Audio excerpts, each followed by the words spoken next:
Okay, so now what I want to do is talk about feedback and reviews and kind of my own little strategy here that I use for when I have customers that buy my products.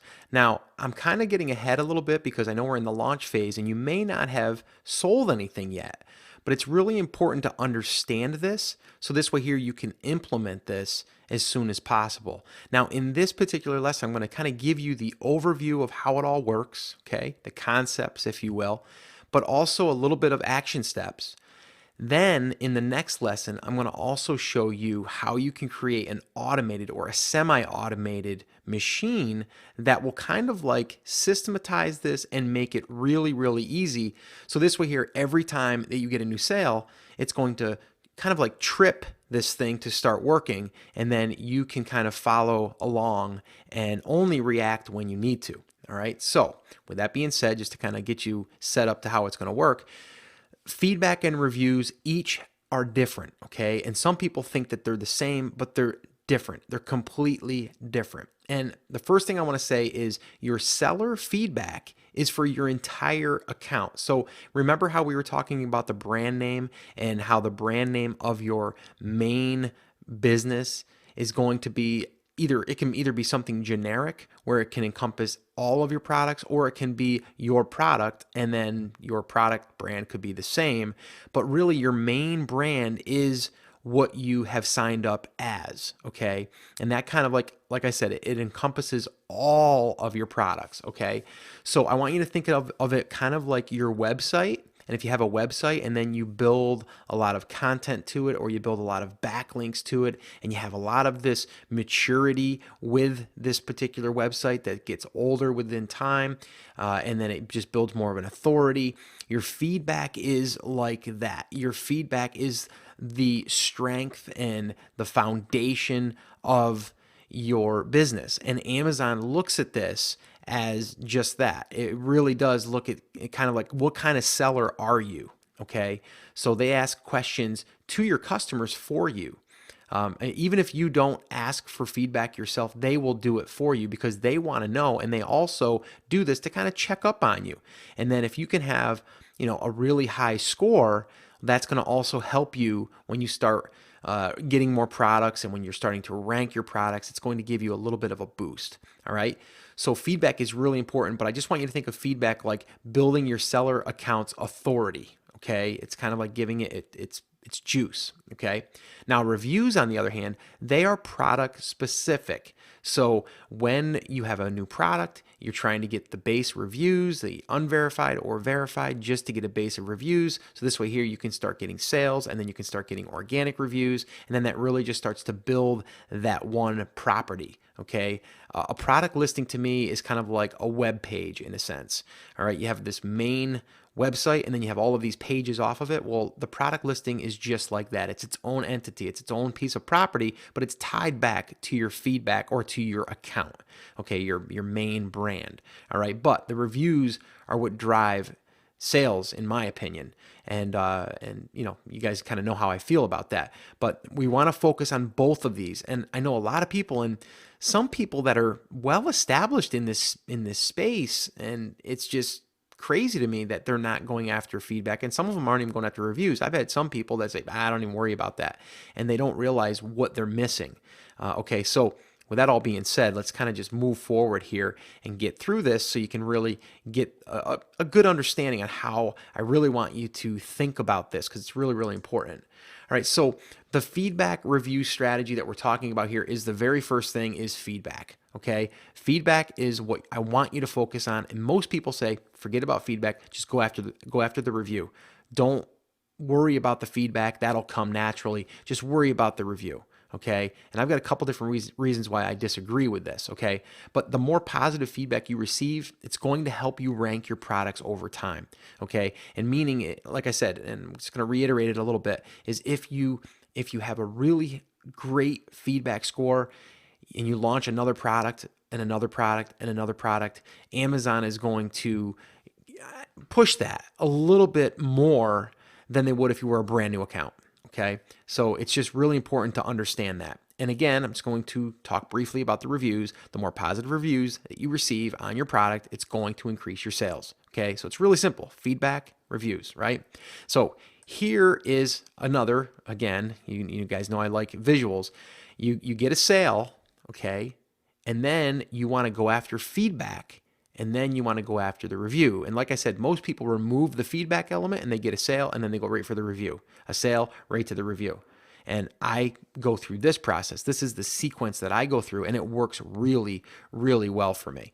And a bunch of people that I've already shown this to, whether it's on my podcast or just personal, people in different groups that I belong to, I've shown this to and I've shared this with them, and they all tell me that it works really, really well. All right. So I think it'll work well for you too.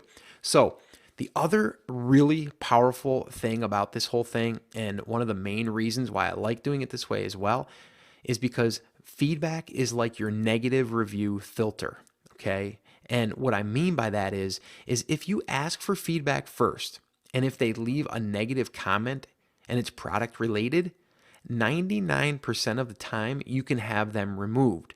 And this has happened only a few times as far as having negative reviews or negative feedback, I'm sorry.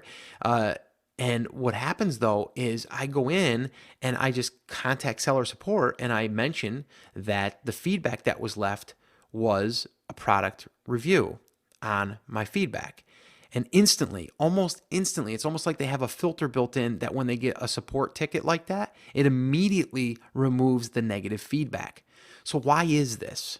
Well, see, Amazon wants the feedback to be about you, the seller. It wants to be about how soon did they get the product? How was your communications with it?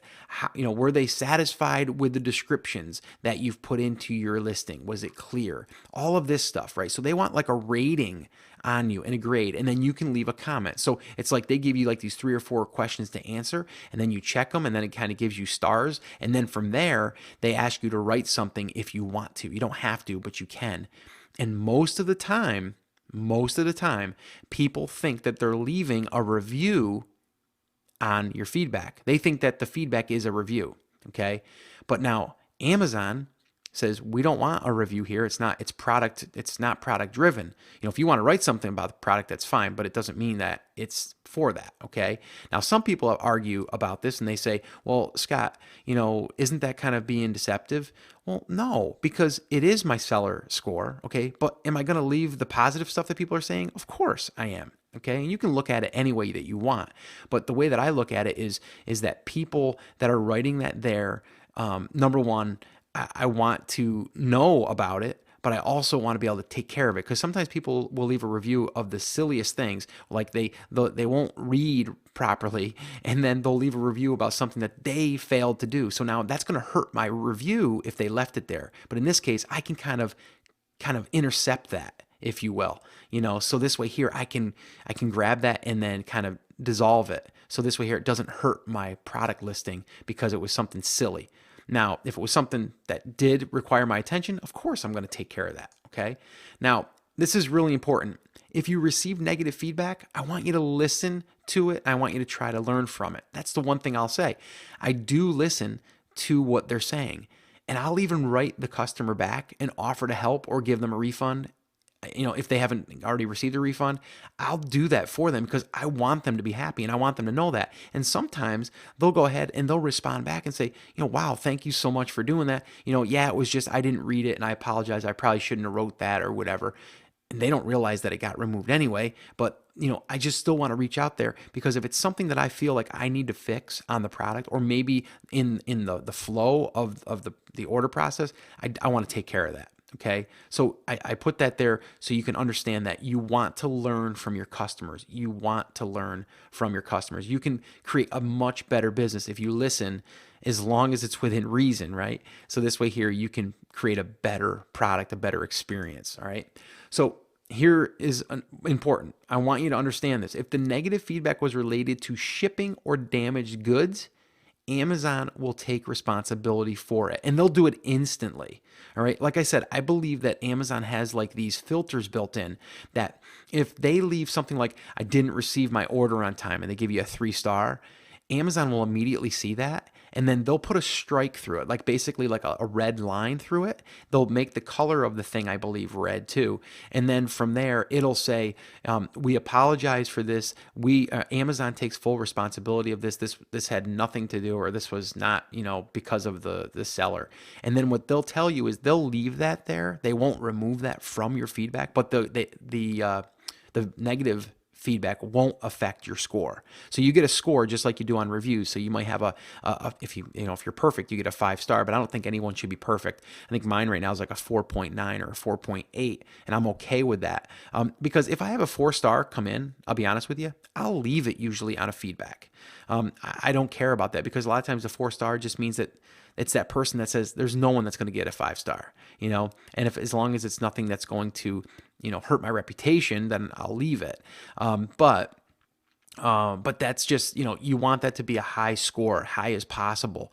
Like I said, because that's going to definitely help you with your authority. Okay. And that's why, if you have a negative feedback though, that is about damaged goods or shipping, didn't receive the item on time or any of that stuff, Amazon will almost immediately take care of that. And if not, you can contact them and they will take care of that. All right. So once your customer leaves a positive feedback, you want to immediately follow up with them and thank them. You'll basically just go into your seller's account and you'll look for customer feedback. You click on that, and then from there it'll open up all of your recent and your past feedback. And then from there you can go over to your rater, okay, the person that rated you, and then you can click on their name and send them an email. It's really that easy. All right. So like I said, once your customer leaves a positive feedback, you want to immediately follow up with them and thank them. And then you want to also explain that feedback is different than a product review and that you would love if they would give you one. And let me just say, this works like crazy. It really does.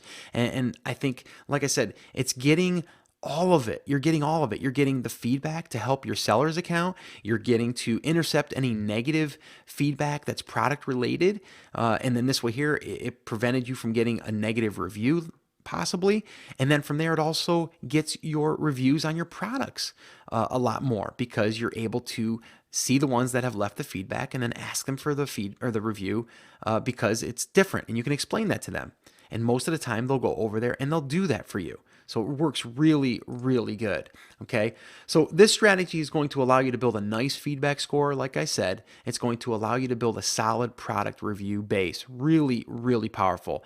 Now this can be semi-automated, and I'm going to show you how to do this in the next lesson, but you can also do this by just monitoring your feedback, like every morning, let's say, and then you can just follow up with your customers, whether they left something negative or whether they left something positive. And then this here, you can always kind of have, your hand on the pulse, right? You can kind of feel, what's going on within your business. And this really, really does help understand your customer. And it's really going to then build your feedback, build your reviews. It just works really, really good. Okay, so to wrap this up, the first thing that I want you to understand is I want you to monitor feedbacks in Seller Central. Okay, that's the first thing. The second thing is I want you to email customer support if you've received a product review left on as feedback. Okay, now 3, I want you to email any customer that left negative feedback, and I want you to talk to them. I want you to see if it's something that you can fix or offer to give them a refund. Okay, and then 4, I want you to email any positive feedback customers and ask for the review. Now, like I said, in the next lesson, I'm going to walk you through my entire sequence, and I'm going to also show you how I automate this, and then how I really just have to monitor what comes in daily, and then I can send one email to these people, and then this way here I can continue to get the reviews building on the product listings as well. All right, so that's going to wrap up this lesson. I'll see you in the next.